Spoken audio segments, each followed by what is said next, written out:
के साथ मैं रचना बंसल शुरुआत करेंगे बड़ी खबर के साथ। ऑपरेशन सिंदूर पर वायुसेना का बयान सामने आया है। ऑपरेशन सिंदूर अभी भी जारी है, ये वायुसेना की तरफ से कह दिया गया। साथ ही साथ कहा कि ऑपरेशन सिंदूर का जो लक्ष्य था वो पूरा हुआ। आगे ऑपरेशन के बारे में जानकारी दी जाएगी, तो कयास मत लगाइए, अनुमान मत लगाइए। ऑपरेशन सिंदूर का जो लक्ष्य था अभी के लिए वो पूरा हो गया है, लेकिन ऑपरेशन सिंदूर आगे क्या कुछ इसमें होना है उसकी जानकारी शेयर की जाएगी। आगे ऑपरेशन के बारे में जानकारी दी जाएगी वक्त वक्त पर, इसीलिए किसी तरह के कयास लगाने से बचें। ऑपरेशन सिंदूर पर वायुसेना की तरफ से बयान सामने आया है। ये कहा है कि ऑपरेशन सिंदूर अभी जारी है।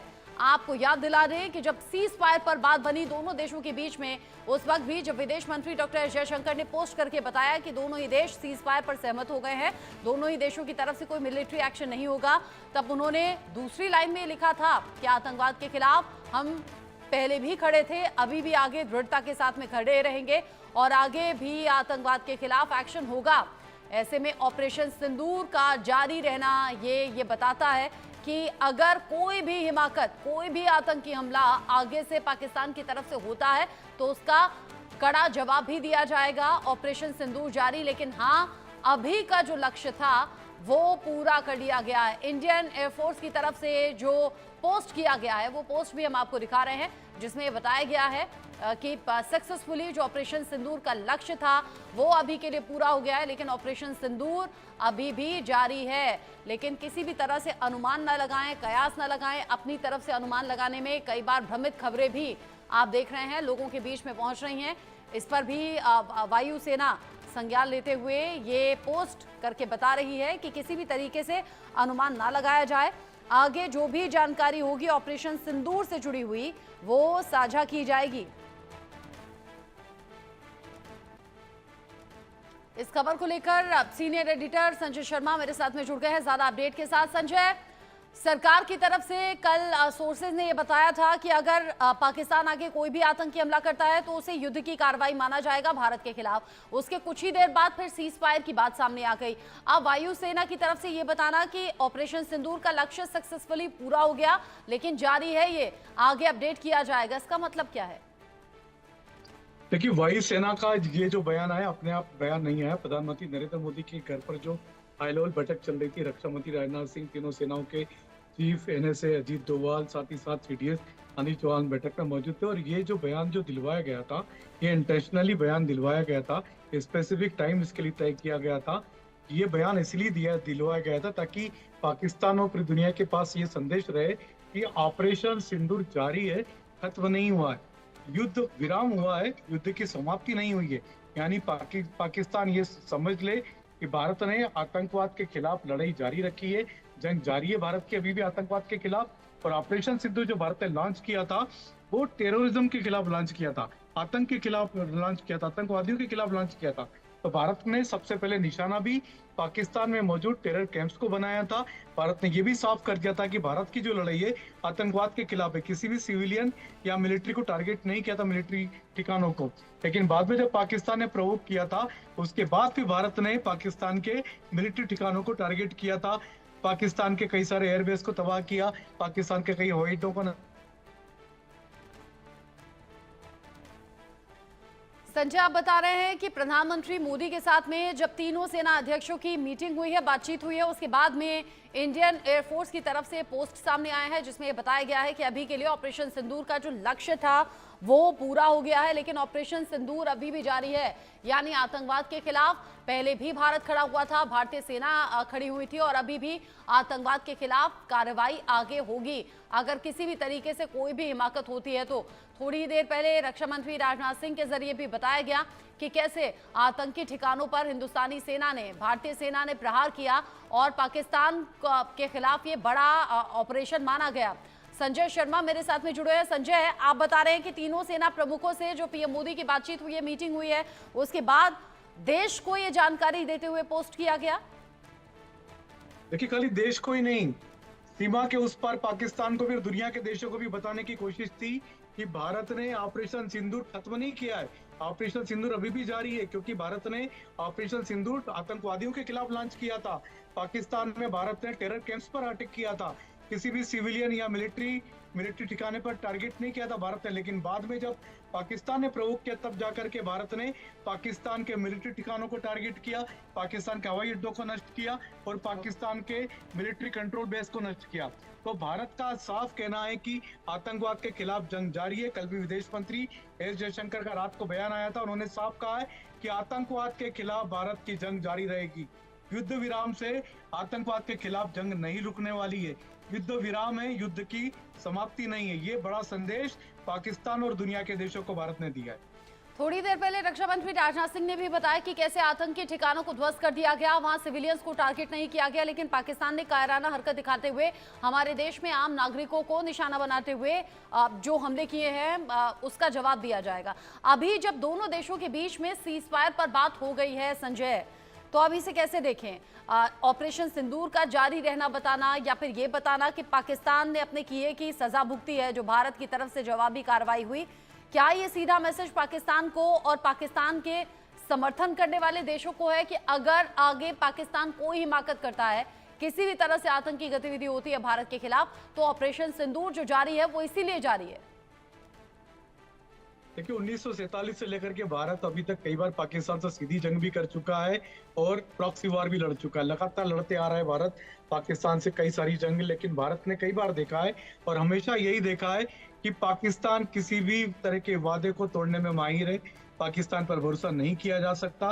तो युद्ध विराम भी पाकिस्तान ने जो किया है अपने बचाव के लिए किया था, अपने आप को बचाने के लिए किया था। तो पाकिस्तान ये युद्ध विराम कितने दिन लागू रखेगा, कितने दिन जारी रखेगा, कोई नहीं जानता। तो इसको पाकिस्तान कभी भी तोड़ सकता है, भारत उसके लिए तैयार है। भारत ने अपने तीनों सेनाओं को अलर्ट रहने के लिए कहा है और तीनों सेनाओं से साफ कहा है कि एक भी गोली पाकिस्तान की एक तरफ से अगर चलती है तो फिर युद्ध विराम खत्म है, फिर सीधे सीधे युद्ध की घोषणा है। तो पाकिस्तान को भी इस बात की जानकारी दे दी गई है, लेकिन पाकिस्तान पर भारत को बिल्कुल भी जरा भी भरोसा नहीं है। भारत का साफ मानना है कि पाकिस्तान वादा खिलाफी पहले से करते रहा है और अब इस बार फिर से करेगा।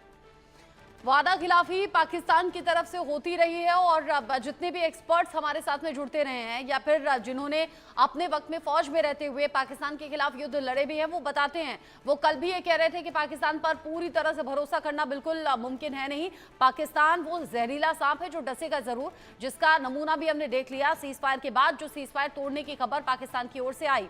ऐसे में अब लगातार मीटिंग्स का दौर चल रहा है संजय, क्योंकि एक तरफ तो सीज फायर हो जाती है, ऊपर से फिर पाकिस्तान की ओर से सीज फायर तोड़ने की खबर सामने आ जाती है और अब मीटिंग्स चल रही हैं। इसका मतलब क्या है? देखिए इसका मतलब साफ है कि भारत को पाकिस्तान पे रत्ती भर भी भरोसा नहीं है। भारत अपनी तैयारियां पूरी रखेगा, सीमाओं पर सेना वैसी रहेंगी मौजूद जैसे पहले भारत ने रखी हुई थी। सीमा पर पाकिस्तान को देखते हुए भारत ने अपनी आर्मी, अपनी आर्टिलरी डिप्लॉय की हुई है, वायुसेना को अलर्ट पर रखा हुआ है। तो भारत अपनी तैयारी पूरी रखेगा। पाकिस्तान जैसे ही किसी वायलेशन करेगा किसी तरह से सीज फायर का, तो फिर भारत स्वतंत्र है अपनी रिएक्शन करने के लिए, अपनी एक्शन करने के लिए। तो पाकिस्तान को भी पता है, भारत ने सब पूरी दुनिया को संदेश भी दे दिया है कि कोई भी एक्शन हुआ तो उसका रिएक्शन भारत की तरफ से पूरी ताकत से किया जाएगा। तो उसके बाद फिर भारत ये नहीं सुन पाएगा किसी की भी कि आप युद्ध विराम करो या आप सीज फायर करो। तो अमेरिका का दबाव हो चाहे इंटरनेशनल प्रेशर का दबाव हो, भारत ने सीज फायर जरूर किया है, लेकिन ये युद्ध का अंत नहीं है।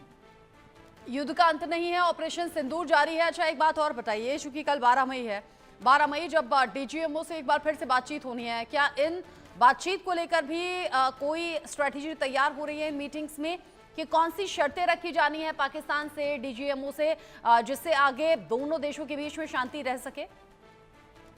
बिल्कुल, कल जब 12 तारीख को 12 बजे जब डीजीएमओ पाकिस्तान से डीजीएमओ भारत की बात होगी, तब भारत की तरफ से साफ तौर पर कहा जाएगा डीजीएमओ से कि भारत किसी भी तरह का सीज फायर तब तक मानेगा जब तक पाकिस्तान की तरफ से एक भी गोली न चले, एक भी किसी भी तरह।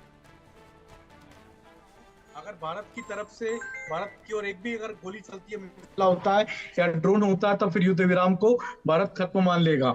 तो ये सारी की सारी बातें पाकिस्तान को बताई जाएंगी और साथ ही साथ भारत कुछ और कड़ी शर्तें भी लेकर के आना चाहता है, क्योंकि भारत ने ये जो सीज फायर माना है वो सशर्त कंडीशनली माना है। तो कुछ और कंडीशंस नहीं भी कल पाकिस्तान पर थोपी जा सकती है। अभी भी शर्तों पर ही सीज फायर पर बात बनी थी, क्योंकि पाकिस्तान से डीजीएमओ से पहला कॉल आया था भारत को और उसके बाद में बात हुई, दोनों देशों के बीच में बातचीत, और अमेरिका ने जो इंटरवीन किया उसके बाद में दोनों देशों के बीच सहमति बनी सीज फायर पर। लेकिन शाम होते होते कुछ घंटे बाद ही पाकिस्तान बेनकाब हो गया, पाकिस्तान का दोगला चेहरा भी सामने आ गया। और अब आने वाली तारीख यानी कि कल 12 मई 12 बजे जब बात होगी तो आगे इन इश्यूज पर भी बात होगी। संजय, अब ऐसा तो नहीं है कि सिर्फ भारत के सामने पाकिस्तान बेनकाब हुआ हो, ये तो पूरे विश्व के सामने हो गया ना, कि पहले सीज फायर होता है, कुछ घंटों बाद सीज फायर तोड़ दिया जाता है। पाकिस्तान के बेनकाब होने पर बाकी देशों के रिएक्शंस क्या हैं? देखिए, बाकी जितने देश है दुनिया के, उन वो लोग सभी लोग सीज फायर का स्वागत करते नजर आए। अभी तो सभी को ऐसा लगता है कि उन्होंने एक बड़े हमले को, बड़े युद्ध को टलवा दिया है, या किसी तरीके से संभावित जो युद्ध जो वार, न्यूक्लियर वार में तब्दील होने वाला था, उसको टाल दिया गया है। लेकिन ऐसा कुछ देश मानते हैं, लेकिन ऐसा लगता है कि पूरी दुनिया के देश अभी भी पाकिस्तान को जानकर भी अनजान बने हुए हैं। पता नहीं क्यों अनजाने में पाकिस्तान की मदद कर रहे हैं, क्योंकि हमने जिस तरह से देखा, आईएमएफ की तरफ से पाकिस्तान को इस समय भी टेरर फंडिंग मानते हुए भी लोगों ने $1 बिलियन का फंड जनरेट कर दिया। तो ये पूरी दुनिया के सामने एक तरह से चुनौती बनी हुई है कि पाकिस्तान उस फंड का क्या उपयोग करने वाला है, किस देश के खिलाफ उपयोग करने वाला है, क्या फिर से टेररिज्म को बढ़ाने के लिए उपयोग करने वाला है। तो पाकिस्तान को अभी और बेनकाब करना जरूरी है। तो भारत उन टेररिस्ट के वीडियो जारी करेगा, पूरी दुनिया के देशों को देगा जिनके जनाजे में पाकिस्तानी मिलिट्री अफसर, पाकिस्तान सरकार के मंत्री शामिल हुए थे। टेररिस्ट की कई टेररिस्ट की मौत हुई है। पाकिस्तान को बेनकाब करने की कोशिश, पाकिस्तान को बेनकाब हुआ, सैकड़ों आतंकी भी मारे गए और पाकिस्तान यूं भी बेनकाब हो गया कि उन आतंकियों की मैयत पर पाकिस्तानी जो फौज के अधिकारी हैं वो सिर झुकाए हुए अफसोस जाहिर करते हुए पूरी दुनिया ने देखी हैं वो तस्वीरें। बहुत शुक्रिया आपका संजय। ऑपरेशन सिंदूर अभी भी जारी है, ये साफ तौर पर सेना ने बता दिया है और आगे जरूरत पड़ी तो इसे जारी रखा भी जाएगा। जो अपडेट्स होंगे आगे सेना के जरिए साझा किए जाएंगे। इन सब के बीच ही कैमरे के सामने पाकिस्तान का कबूलनामा भी सामने आया है। पाकिस्तानी एयरफोर्स के बड़े अफसर ने पाकिस्तान की पोल खोलकर रख दी है। पुलवामा अटैक को टैक्टिकल ब्रिलियंस बताया है। झूठे बखान में सामने आए हैं पाकिस्तान के पुराने पाप।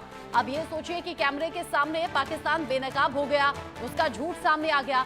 साल 2019 के पुलवामा आतंकी हमले में पाकिस्तान की भूमिका को लेकर सालों से चले आ रहे इनकार और दावों के बीच अब पाकिस्तान की सेना के खुद ही चौंकाने वाले कबूलनामे सामने आ रहे हैं। पाकिस्तानी वायुसेना के वरिष्ठ अधिकारी ने पुलवामा हमले को टैक्टिकल ब्रिलियंस बताया है। पाकिस्तान ने साल 2019 में हुए पुलवामा हमले में अपनी इन्वॉल्वमेंट को लेकर सालों तक इनकार किया। उसका कबूलनामा अब खुद उसकी वायुसेना के शीर्ष अधिकारी ने कर दिया है।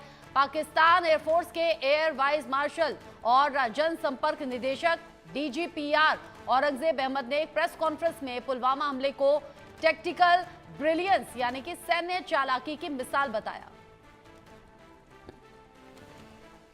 If Pakistan's airspace, Pakistan's land, Pakistan's ADIZ and territorial waters, there's no compromise. There's no compromise. Pakistan's people, when they are threatened, their loss of life, loss of material, it cannot go unnoticed, cannot go like that. We owe it to our nation. And the pride and the trust the Pakistani nation has on our armed forces, we have always upheld it at all cost. At all cost. We did try to tell them with our tactical brilliance in Pulwama.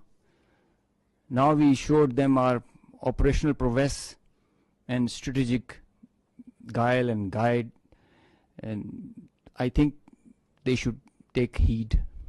This is the best we can.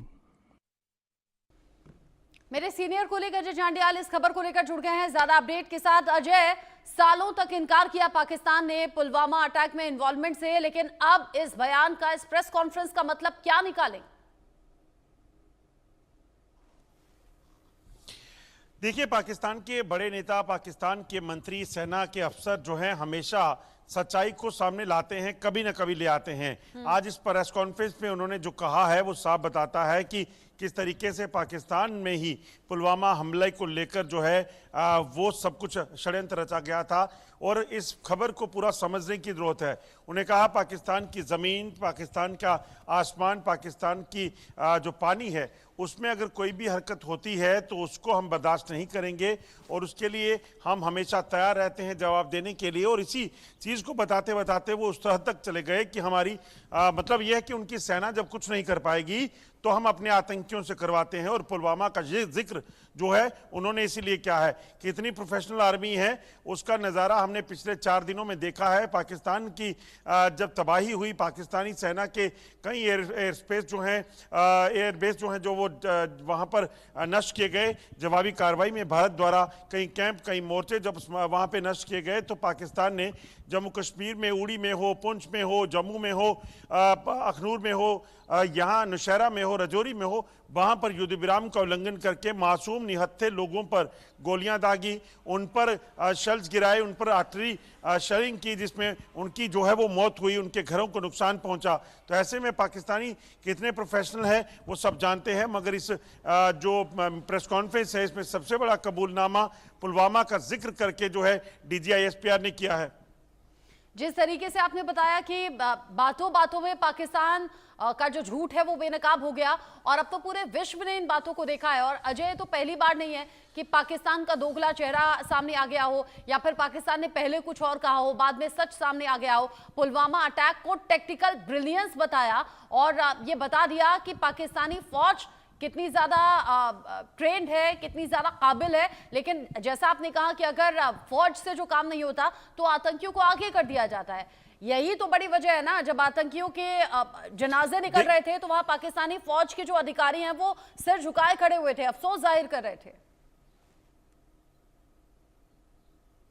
देखिए, बिल्कुल बिना वर्दी के जो पाकिस्तानी सेना के ये सिपाही हैं आतंकी, दरअसल इन्हीं की मदद से पाकिस्तान जो है ये अपने जो टैक्टिकल ऑपरेशन जिनका नाम दिया जा रहा है ये उनको करवाते हैं। और दरअसल आप देखें तो भारत ने जब पाकिस्तान के खिलाफ रिटेलिएशन किया था तो उसके पीछे की वजह क्या थी? वजह यही थी कि भारत ने जब देखा कि पाकिस्तान जो है अब इस चीज़ को आतंकवाद को ज़्यादा इस्तेमाल करा है या ज़्यादा बर्दाश्त करने की हद जो है वो भारत में नहीं है, और इसीलिए भारत ने कार्रवाई की और पाकिस्तानी सेना के ठिकानों को ध्वस्त करने से पहले आतंकी ठिकानों को ध्वस्त किया और तकलीफ पाकिस्तानी सेना को हुई। पाकिस्तानी सेना ने जवाबी कार्रवाई में यहाँ पर एयर स्ट्राइक की कोशिश की, यहाँ पर ड्रोन हमले किए जिसका मुंहतोड़ जवाब जो है वो दिया गया। मगर ये टेक्निकल जो इंटेलिजेंस जिसको नाम दिया जा रहा है, ये पुलवामा हमला पाकिस्तानी सेना ने करवाया था। इसको लेकर भारत पहले भी पाकिस्तान को और दुनिया को सबूत दे चुका है।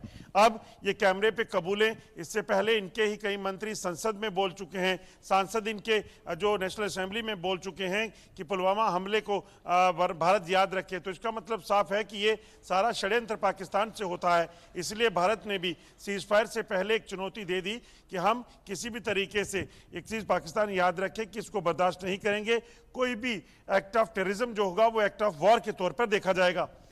अच्छा अजय, एक तरफ तो पाकिस्तान बेनकाब होता है, पाकिस्तान आतंक को पालता है, ये पूरी दुनिया के सामने आता है। बावजूद इसके जब भारत पाकिस्तान के बीच में टेंशन चलती है, IMF से बड़ा लोन पाकिस्तान को मिल जाता है। ये तो पाकिस्तान के लिए एक बूस्ट वाली बात हो गई कि इस टाइम पर भी पाकिस्तान को सपोर्ट कर दिया, वो भी ये जानते हुए कि वो ये सारा पैसा आतंकवाद के लिए लगाएगा या भारत के खिलाफ लगाएगा। देखिए, एक चीज को समझना होगा रचना, पाकिस्तान दरअसल रोना जानता है। पाकिस्तान को पता है कि किसके सामने गिड़गिड़ा के कहां से क्या हासिल होता है। भारत की सरकार या भारत जो है वो बात करता है आत्मनिर्भर की। भारत बात करता है कि आत्मनिर्भर होकर डिफेंस के क्षेत्र में आगे जाना है, अपने भारत में तैयार की गई चीज़ों को दुनिया को एक्सपोर्ट करना है। मगर पाकिस्तान बात करता है किसी के आगे हाथ फैलाना है और लोन लेके आना है, पैसा मांगना है, हथियार मांगने हैं। आप सोचिए, अभी तो जब हालात खराब हुए भारत और पाकिस्तान के दरमियान, तो पाकिस्तान ने पहले तुर्की और फिर चीन का दरवाज़ा खटखटाया हथियारों के लिए, मदद के लिए। तो ये चीज़ें जो हैं वो साफ बताती है। वहीं भारत की तरफ देखें तो भारत ने दुनिया के बड़े देशों को सिर्फ जानकारी दी कि हम ये करने जा रहे हैं, इसके पीछे की वजह ये है। तो इस ऐसे में ये साफ होता है कि पाकिस्तान और भारत में सबसे बड़ा अंतर ये है, भारत को मदद नहीं चाहिए, भारत आत्मनिर्भर हो रहा है। पाकिस्तान को हमेशा हाथ में कटोरा और दुनिया के सामने मांगने की जो आदत है, उसके बाद $1 बिलियन उन्होंने IMF से ले लिए। पहले यही पाकिस्तान जो है आतंकवाद को लेकर ग्रे लिस्ट में था, आज उसे $1 बिलियन का लोन मिल गया और अब इस लोन का इस्तेमाल जो है वो कहीं ना कहीं टेरर फंडिंग और तमाम चीज़ों को लगाएगा, क्योंकि जो सरकार पाकिस्तान में बनती है उसे पता है पैसा कहीं से आना चाहिए ताकि करप्शन हो सके। जब उसको ख़त्म करना है, जब उसको वापस करना है, वो जब सरकार नहीं बनेगी वो जानेगी। जिस तरीके से आपने पूरा एक्सप्लेन करके बता दिया, पाकिस्तान अब रोना गिड़गिड़ाना जानता है। पाकिस्तान जो अंतर्राष्ट्रीय स्तर पर कश्मीर का रोना रोता है, भारत से बचाने की गुहार लगाता है। 4 दिन पहले पाकिस्तान के रक्षा मंत्री ये कहते हैं कि किसी तरीके से हमें भारत से बचा लो, भारत आगे कदम नहीं बढ़ाएगा तो हम भी यहीं पर रुक जाएंगे। फिर 4 दिन बाद वो ये कहते हैं कि पूरी ताकत के साथ युद्ध में उतरने के अलावा और कोई विकल्प है नहीं। ये सब बातें चल ही रही थी कि सीज फायर पर बात बनी, लेकिन सीज फायर के कुछ ही घंटे बाद फिर सीज फायर तोड़ने की खबर भी सामने आ गई। तमाम जो एक्सपर्ट हैं अजय, जो हमारे साथ में जुड़ते रहे हैं, उन जिन्होंने खुद भी पाकिस्तान के खिलाफ अलग अलग टाइम पर युद्ध लड़ा है या पाकिस्तान को जाना है करीब से, वो ये कहते हैं कि पाकिस्तान पर कभी भरोसा नहीं किया जा सकता। कल भी ये बात हो रही थी और हुआ वही, पाकिस्तान भरोसे के काबिल तो बिल्कुल भी नहीं है। क्या इसीलिए भारत सरकार की तरफ से, रक्षा मंत्रालय की तरफ से बताया गया है कि ऑपरेशन सिंदूर का लक्ष्य अभी पूरा हुआ है लेकिन खत्म नहीं हुआ, जारी है? देखिए, बिल्कुल मैं आपको बताता हूं कि आखिरकार वो सबूत कैसे हैं, जिन सबूतों को पाकिस्तान जो है वो देखना नहीं चाहेगा, क्योंकि पाकिस्तान ने जब ऑपरेशन सिंदूर हुआ तो रोना शुरू कर दिया था। मैं आपको दिखाता हूं कि आखिरकार ऑपरेशन सिंदूर की जरूरत क्या बनी, और जब भारत आज ये कह रहा है कि ऑपरेशन सिंदूर खत्म नहीं हुआ है, उसके पीछे की वजह क्या है। पाकिस्तान के साथ जब 5 बजे का समय तय हुआ प्रेस कॉन्फ्रेंस में कि 5 बजे के बाद युद्ध विराम का उल्लंघन नहीं होगा, उसके बाद की तस्वीरें अब आपको बताता हूं कि आखिरकार क्या हाल है। हम इस समय पिलांवाला सेक्टर में हैं। आप सोचिए, यहाँ एक महिला जो है वो रहती है और इस महिला ने ये बड़ी मेहनत से ये घर बनाया था, मगर पाकिस्तान की तरफ से हुई शेलिंग में आप देखें इस घर की हालत जो है इसको देखा जा सकता है। एक बम जो है वो पाकिस्तान ने यहाँ फेंका सिविलियन इलाकों को टारगेट करने के लिए, और यहाँ सबसे पहले धमाका हुआ। यहाँ पर आप जो देख रहे हैं तस्वीरें, यहाँ पर एक स्टेयर्स थी, यहाँ एक गेट लगा हुआ था, इस गेट का कोई पता नहीं, और आप सोचिए ये लोहे का गेट यहाँ से गायब है, ये स्टेयर्स यहाँ से टोटली खत्म हो चुकी हैं। इन दीवारों का हाल अगर आप देखें जिस तरीके का यहाँ देखने को मिल रहा है, ये अपने आप में बताता है कि ये दीवारें, ये दरवाज़ा, ये वाटर टैंक, ये पंखा जो अंदर पड़ा था, यहाँ विंडो थी, जिस कैमरा से आप देख रहे हैं ये एक विंडो थी, वो विंडो पूरी की पूरी जो है वो उड़ चुकी है, और ज़मीन पर जो मलबा बिखरा हुआ है ये इस आशियाने का वो तिनका है जिसे कई सालों में जोड़कर इस महिला ने इस घर को बनाया था। पूरे घर को पूरे तरीके से तबाह किया है। ये वही पाकिस्तानी सेना की काबिलियत है जो आज प्रेस कॉन्फ्रेंस करके दुनिया को बता रही थी कि हम कितने प्रोफेशनल हैं, कितने टेक्निकल इंटेलिजेंस हमारे पास हैं, और यही वो कर सकती है। जब भारतीय सेना का मुकाबला ये लोग नहीं कर सकते तब मासूम लोगों को निशाना बनाते हैं। 1 दर्जन से ज्यादा घर इस इलाके में, हमें जगह का नाम नहीं बताऊंगा, मगर इस इलाके में 1 दर्जन से ज्यादा घर हैं जहां पर पाकिस्तान ने कल फायरिंग करके इन मासूम लोगों को निशाना बनाया, घरों को तबाह किया, लोगों की जान लेने की कोशिश की। और आप देखें पिछले लगभग 1 हफ्ते से जो पाकिस्तान ने फायरिंग को ज़्यादा किया, इस फायरिंग में पाकिस्तान ने अभी तक लगभग 20 से ज़्यादा लोगों की जान ली है। यही काबिलियत है, यही क्षमता है, क्योंकि वो निहत्थे मासूम लोगों को निशाना बना सकता है। पुलवामा में सैनिक बस में थे, उनको निशाना बनाया, पहलगाम में मासूम लोगों को निशाना बनाया, एक के बाद एक कई हमले किए, और उन हमलों के जो जिंदा सबूत हैं वो अजय जांडियाल ग्राउंड जीरो से हमारे दर्शकों तक पहुंचा रहे हैं। इससे पहले भी तमाम रिपोर्ट्स आपने हम तक पहुंचाई हैं, दिखाई हैं। बहुत शुक्रिया अजय अभी के लिए आपका, ये पूरी जानकारी दर्शकों तक पहुंचाने के लिए। छोटा सा ब्रेक यहाँ पर ले रहे हैं, लौटेंगे। आयोजक हैं MDH